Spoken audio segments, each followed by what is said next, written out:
क्या है थोड़ा एक्चुअली गर्मी इतना ज़्यादा है कि इंस्ट्रूमेंट्स जो हैं वो प्रॉपरली काम नहीं करते, दैट्स व्हाई। तो हम लोग रिपीट करेंगे जो हमने डिस्कस किया था इवनिंग में। ओम अज्ञानतिमिरान्धस्य ज्ञानञ्जनशलाकया चक्षुरुन्मिलितं येन तस्मै श्रीगुरवे नमः। श्रीचैतन्यमनोभीष्टं स्थापितं येन भूतले स्वयं रूप कदा मह्यं ददाति स्वपदान्तिकम्। वन्देऽहं श्रीगुरो श्रीयुतापदकमलं श्रीगुरुन् वैष्णवां च श्रीरूपं साग्रजातं सहगन् रघुनाथान्वितं तं सजीवं सावधूतं सावधूतं परिजनसहितं कृष्णचैतन्यदेवं श्रीराधा कृष्णपादान् सहगन् ललिता श्रीविशाखान्वितांश्च। जय श्री कृष्ण चैतन्य प्रभु नित्यानंद श्री अद्वैत गदाधर शिवासादि गौर भक्त वृंद। हरे कृष्णा कृष्णा कृष्णा हरे हरे, हरे राम राम राम हरे हरे, हरे कृष्णा। सो हम लोग डिस्कस कर रहे थे बेसिकली, हम लोग क्या डिस्कस कर रहे थे। आज इवनिंग के अंदर एक इंटरेस्टिंग मैं आपको स्टोरी सुना रहा हूँ, तो स्टोरी को वापस सुनाऊंगा। इस स्टोरी से हरि नाम का गुणगान होता है। हमको अगर हरि नाम में श्रद्धा उत्पन्न करना है तो हरि नाम का गुणगान सुनना चाहिए बार बार। तो कल मैंने ये एक भक्त से ये स्टोरी सुना, बड़ा सुंदर पास टाइम सुना और मेरा उत्साह बढ़ा हरि नाम करने के लिए। तो वो ही मैं आपको जो है शेयर करूँगा, ठीक है।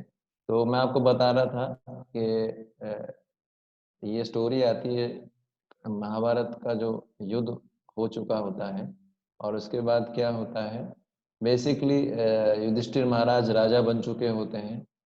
और युधिष्ठिर महाराज जो होते हैं वो राजा होते हैं। उनके महल में एंटर करने से पहले, उनके ऑफिस रूम या जो उनके मेन रूम में एंटर करने से पहले 4 गेट पार क्रॉस करना होता है।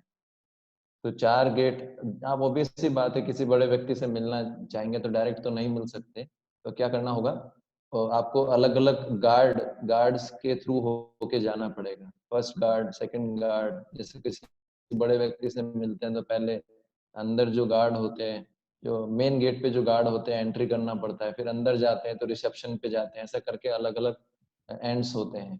तो उसी प्रकार से जब एक बार ऐसा घटना हुआ कि जो 4 भाई थे, सहदेव, नकुल, अर्जुन और भीम, ये 4 गेट पे खड़े थे।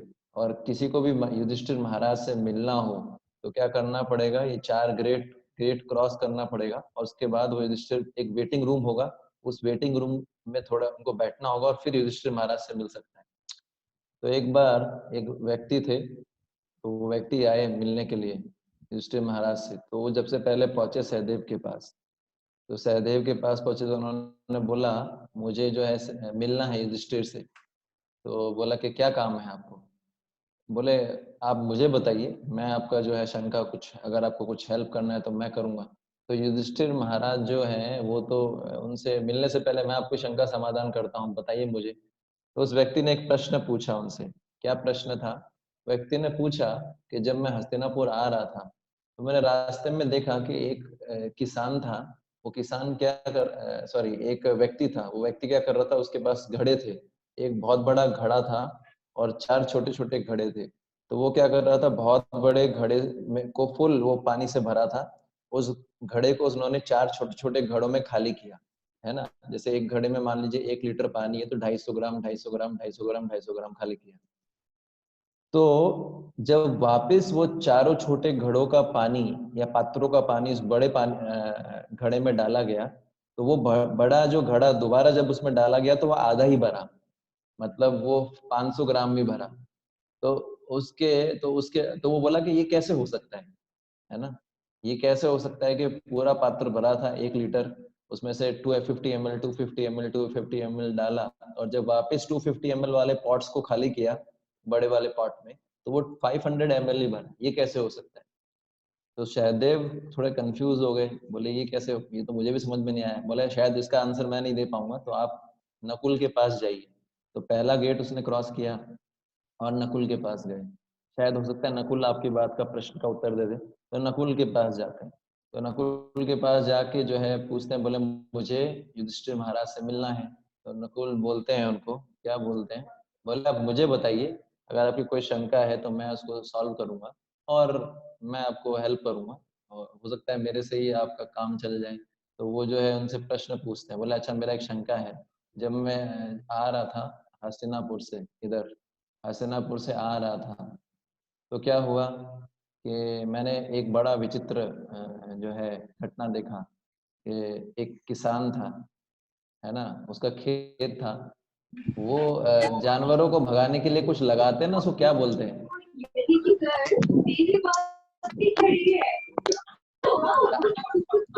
जानवरों को भगाने के बिज्जू लिए बिज्जू, बड़ा सा मुखौटा सा बना के। बेसिकली हरे उसको कृष्णा प्रभु जी। हाँ हरे कृष्ण। तो बेसिकली उसको क्या बोलते हैं, स्कैर क्रो बोलते हैं, इंग्लिश में स्कैर क्रो, और हिंदी में बोलते हैं बजूका बोलते हैं। इंग्लिश में स्कैर क्रो, हिंदी में बजूका। तो एक स्टैचू जैसा होता है। तो बता रहे थे कि एक जो है ऐसा स्कैर क्रो था जिसको जानवरों को भगाने के लिए लगाया था। लेकिन बोले मैंने विचित्र घटना देखी कि वो जो स्कैर क्रो था, जो जानवरों को भगाने के लिए लगाया था, वही क्या कर रहा था, वही फसल खाने, वही जानवरों को भगाने की जगह वही फसल को जो है तो क्या कर रहा था, फसल को नुकसान पहुंचा रहा था, है ना। आप समझ रहे हैं, वही फसल को जो है खाने लग गया जानवरों को भगाने के।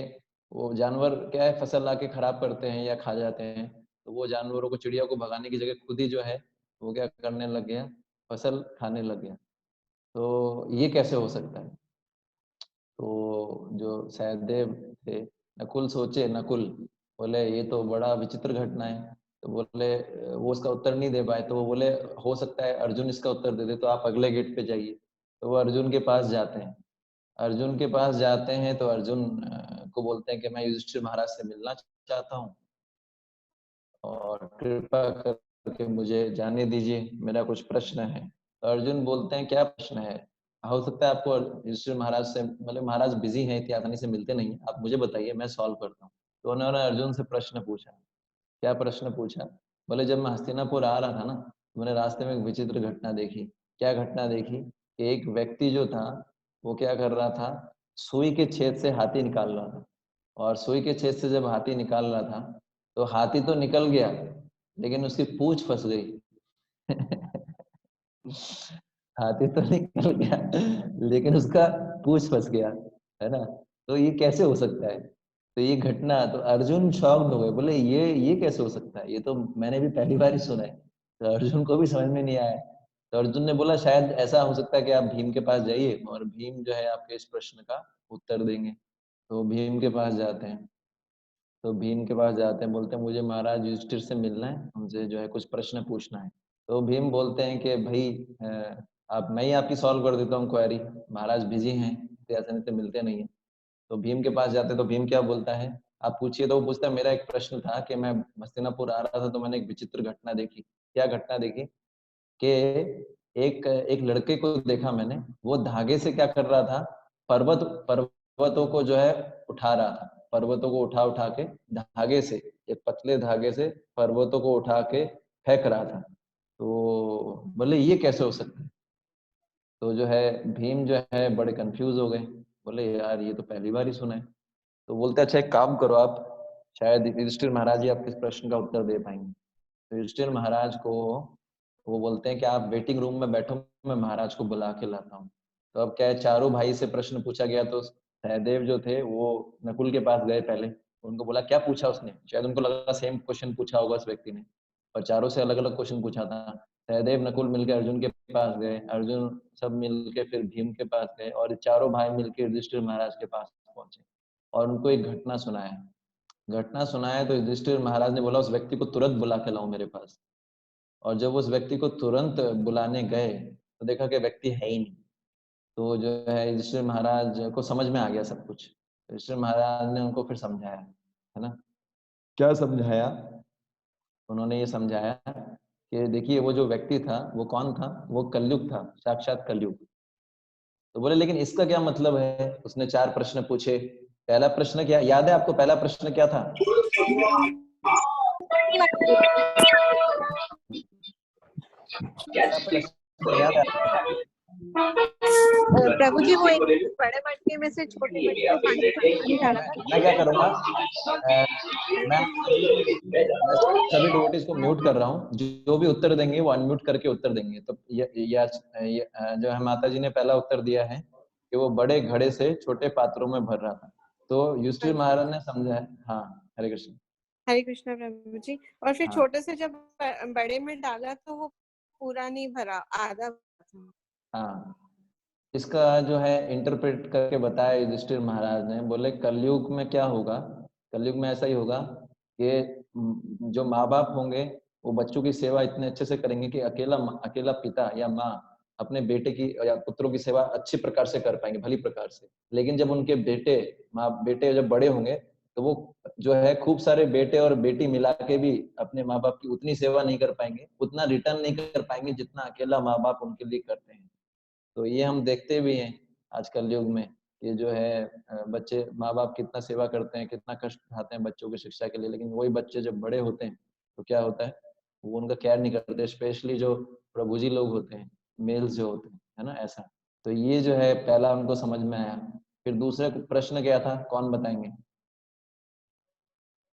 कोई दूसरे डिवोटी बता सकते हैं, सबको मौका मिलना चाहिए। कौन बताएंगे दूसरा प्रश्न क्या था? आप अनम्यूट कर सकते हैं, फिर बता के वापस म्यूट कर सकते हैं। हरे कृष्णा। महाप्रसादे गोविंदे नाम ब्राह्मणी वैष्णवे। हरे कृष्णा प्रभु, दंडवत प्रणाम। हाँ, दंड प्रणाम। बताइए प्रभु। प्रभु जी दूसरा क्वेश्चन ये था कि उन्होंने व्यक्ति ने बोला था कि मैं जब आ रहा था तो एक एक व्यक्ति खेत में अपना किसानी कर रहा था और उसने जिसको पहरेदार छोड़ा था वो औरों को भगाने के बजाय फसल खुद खाने लगा। हाँ, तो मतलब खुद से नुकसान पहुंचा रहा, तो ये मैं आप म्यूट कर लीजिए। तो ये जो है युधिष्ठिर महाराज ने समझाया, बोले ये भी जो है कलयुग का लक्षण है। कैसे? कलयुग जो रक्षक है वही भक्षक बन जाएगा। जैसे हम देखते हैं कलयुग के अंदर जो जो पुलिस सेना है, हम देखते हैं कितना जो है करप्शन इतना है कि जो रक्षा के लिए जिनके पास जाते हैं, जैसे अभी 2 साधुओं का हत्या हुआ है ना पालघर में। पालघर में 2 साधुओं को पीट पीट के मारा गया। तो जो ऐसे बता रहे थे न्यूज के अंदर कि वो पुलिस वाले ही उनको जो है सौंप दिया, उनको क्राउड को, मॉब लिंचिंग हुआ था। और भी ऐसे बहुत सारे केस हैं। तो आजकल जो रक्षक है वही भक्षक बन जाता है। तो ये भी सही बात है, ऐसे ही देखते हैं। तीसरा क्वेश्चन क्या था, कौन बताएंगे? कोई दूसरे डिवोटी? हरे कृष्णा। हरे कृष्ण। थर्ड क्वेश्चन ये था कि ना सुई में से हाथी को निकाल रहा था। हाथी निकल तो गया लेकिन उसकी पूंछ फंस गई। तो क्या लगता है आपको? आपका आपका आप लोग तो इंटेलेक्चुअल लोग हैं, आप लोग तो बहुत पढ़े लिखे लोग हैं। कोई इंजीनियर होगा, कोई आप में से कॉमर्स होगा। आपकी बुद्धि क्या बोलती है, ऐसा हो सकता है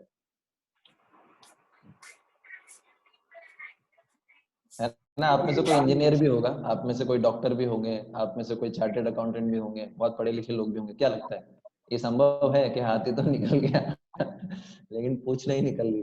क्या लगता है आप लोगों को? तो ये बड़ा इंटरेस्टिंग है एक्चुअली। इसका उत्तर देते हुए युधिष्ठिर महाराज बोलते हैं, क्या बोलते हैं? बोले कलयुग में क्या होगा कि जो लोग बड़े बड़े क्राइम्स करेंगे ना, वो बच निकल जाएंगे पुलिस के हाथों से या कानून के हाथों से। लेकिन जो छोटे छोटे गलतियां करेंगे उनको पकड़ लेंगे पुलिस वाले, है ना? आप समझ गए? तो जो बड़े हाथी, मतलब हाथी निकल गया, पूंछ फंस गई, मतलब जो लोग बड़े बड़े क्राइम करते हैं, घोटाले करते हैं, उनको कोई कुछ नहीं कहता, वो निकल जाते हैं। लेकिन जो छोटी छोटी गलती करते हैं उनको दंड दिया जाता है बहुत बड़ा, है ना? इस प्रकार से, है ना? ऐसे बहुत सारे उदाहरण आपको मिल जाएंगे, है ना? छोटी चीज के लिए किसी को बड़ा दंड दे दिया जाता है, जिसने बड़ा क्राइम किया वो आराम से बच के निकल जाता है ना? इस प्रकार से। और जो चौथा है वो बड़ा इंटरेस्टिंग है। चौथा क्वेश्चन क्या था? वही हमारे काम की चीज है। कौन बताएंगे?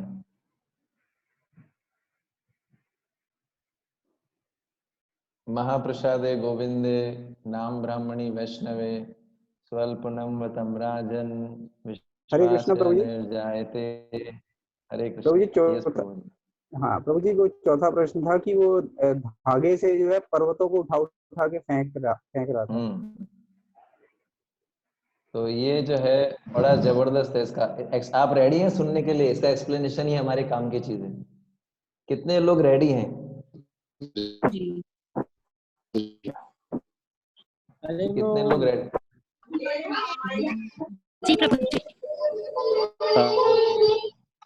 मैं सबको म्यूट कर रहा हूँ, बहुत गौर से सुनिएगा, ठीक है? तो जो चौथा प्रश्न था, चौथा प्रश्न ये था कि जो है एक व्यक्ति, एक लड़का है, छोटा लड़का, वो धागे से एक पर्वत को उठा के फेंक रहा है, इधर उधर फेंक रहा है। तो युधिष्ठिर महाराज ने बताया निश्चित रूप से कलयुग के अंदर ये सब दुर्गुण हैं, लेकिन एक सबसे बड़ा गुण क्या है कलयुग के अंदर? वो धागा क्या था? वो धागा हमारी जप माला है, और वो पर्वत क्या है? हमारे पाप। तो ये कैसे संभव है कि एक छोटी सी जप माला से हमारे पाप के पर्वत नष्ट हो सके हैं? इसलिए भक्ति देवी ने प्रश्न पूछा था, जो नारद मुनि ने, बोले कि कलयुग में इतने दोष हैं तो परीक्षित महाराज ने क्यों अलाउ किया? क्यों? कलेर से निदे राजन अस्ति एको महान गुण कीर्तनद एव कृष्ण से मुक्त संग परम ब्रजेत। कलयुग में निश्चित रूप से दोष, लेकिन एक गुण ऐसा है जो इस कलयुग को बहुत आगे ले जाता है। वो क्या है? केवल हरिनाम के कीर्तन के द्वारा भक्ति। इसका एक श्लोक आता है चैतन्य चरितामृत में। क्या श्लोक आता है?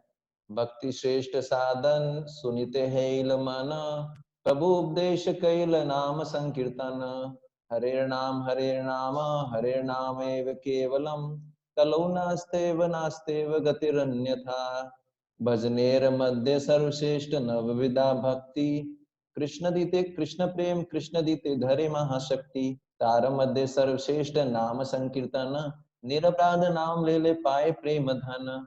तो ये बताते हैं कि कलयुग में सबसे बड़ा क्या है, उपहार क्या है हमारे लिए? हरिनाम। अगर हम हरिनाम को ध्यान पूर्वक लें तो वो बड़े बड़े पहाड़ के पर्वत जो हैं, पाप के पर्वत को भी हटा सकता है, ठीक है? तो ये स्टोरी से आपको उत्साह मिलना चाहिए। और जो है हम लोग अब ये जो है इसको ध्यान में रखते हुए आप जप कीजिएगा। हम लोग कल मिलेंगे, ठीक है? हरे कृष्णा। किसी का कोई प्रश्न तो नहीं है?